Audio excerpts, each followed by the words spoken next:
میں مقصود رائی اس وقت سوئی ولان کے اندر مسجد شیعان علی کے اندر موجود ہوں، سوئی ولان میں گلی پتے والی کے ساتھ میں، اور مسجد کے جو امام صاحب سے ہم بات کرتے ہیں کہ یہاں پر شب برات کو لے کر کے ناظرین، آپ ہمارے چینل کو لائک کریں، سبسکرائب کریں، شیئر ضرور کریں۔ رونق کو لے کر کے کیا کہنا ہے؟ آج کے دن لوگ روزہ بھی رکھتے ہیں اور اس کا اہتمام ہمیں کس طرح سے کرنا چاہیے، اس پر امام صاحب سے ہم بات کریں گے۔ جی السلام علیکم ورحمۃ اللہ وبرکاتہ۔ شب برات ایک معتبر اور بابرکت رات ہے، اور گناہوں کی مغفرت کے لیے اس دن روزہ رکھنا چاہیے، اپنے اعمال کو بہتر سے بہتر بنانا چاہیے اور زیادہ سے زیادہ استغفار کرنا چاہیے۔ شب برات کے لیے روایت میں ملتا ہے کہ اس دن صدقہ بھی نکالنا چاہیے تمام اعمال کے ساتھ، تو کیا ہوتا ہے انسان کی جو ہے پورا سال زندگی بہتر گزرتی ہے۔ امیر کائنات علیہ السلام ارشاد فرماتے ہیں کہ 3 ایسی شبیں ہیں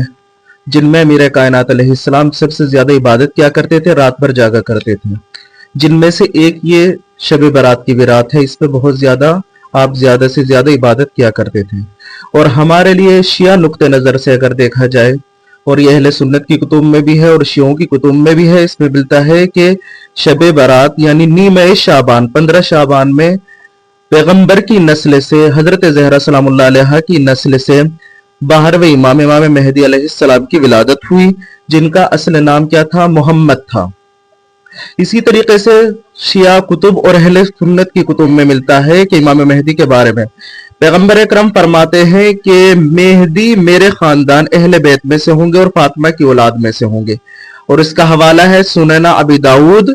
ابن ماجہ، یہ اہل سنت کی کتب ہے۔ دوسری حدیث پیغمبر ارشاد فرماتے ہیں، پیغمبر فرماتے ہیں دنیا ختم نہیں ہوگی جب تک اہل بیت میں سے ایک شخص مہدی عرب کا حاکم نہ بن جائے جو زمین کو ظلم و ستم کے بجائے عدل و انصاف سے بھر دیں گے۔ یہ اہل سنت کی کتاب ترمذی میں اس حدیث کو نقل کیا گیا ہے باقاعدہ سے۔ تیسرا، رسول خدا صلی اللہ علیہ وآلہ وسلم ارشاد فرماتے ہیں مہدی میری امت میں سے ہوں گے، ان کا نام میرے نام پر اور ان کے والد کا نام میرے والد کے نام پر ہوگا، محمد بن عبداللہ، یعنی مہدی کا اصل نام ہے محمد ہے۔ اسی طریقے سے جب ظہور ہوگا امام کا، امام ظاہر ہوں گے، کیونکہ اسے اہل سنت نے بھی مانا، بعض اہل سنت مانتے ہیں کہ آ چکے اور کچھ کہتے ہیں کہ آئیں گے، اور ہم بھی کہتے ہیں کہ بھئی ہمارے امام جو ہے آئیں گے، اور ہمیں یہ عقیدہ ہے کیونکہ خداوند عالم نے کوئی بھی زمین بغیر حاکم کے خالی نہیں چھوڑی ہے، بغیر ہادی کے خالی نہیں چھوڑی ہے، تو اس لیے ان کا ظہور مکہ مکرمہ سے ہوگا، لوگ رکن و مقام ابراہیم کے درمیان ان سے بیعت کریں گے، اور امام مہدی کے دور میں سیدنا عیسیٰ علیہ السلام کا نزول بھی ہوگا، وہ امت کی اصلاح کریں گے اور 7 سے 9 سال تک حکومت کریں گے۔ یہ اہل سنت کے حوالے سے۔ اچھا، جب امام مہدی علیہ السلام جب آئیں گے تو کیا ہوگا؟ ٹیکنالوجی ماشاءاللہ سے بہت بالا ہو جائے گی، اور بہت ساری چیزیں جو ہیں انسان کو فراہم ہو جائیں گی۔ روایت میں ملتا ہے کہ جب امام مہدی علیہ السلام ظہور کریں گے تو انسان ایک تصور کرے گا کہ میں یہاں ہوں اور میں جانا چاہتا ہوں بنگلور، تو کچھ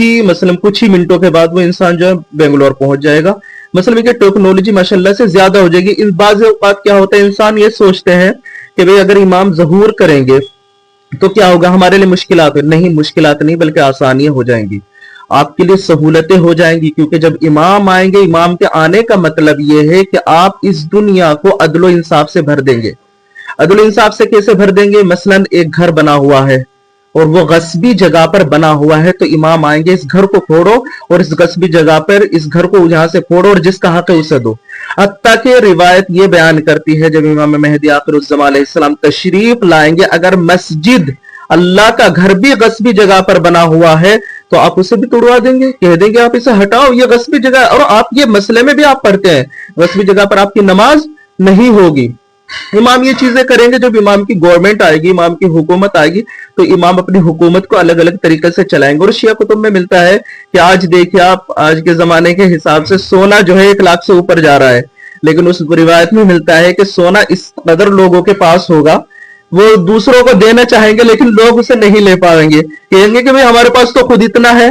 تو ہم نے کیا ہے، اپنے ذہن کو صرف اس دنیا کے لیے مخفی کر رکھا ہے، چھوڑ رکھا ہے، یہی چھپا رکھا ہے۔ ہمیں انتظار کرنا چاہیے وقت کے امام تک، کہ ہمارے امام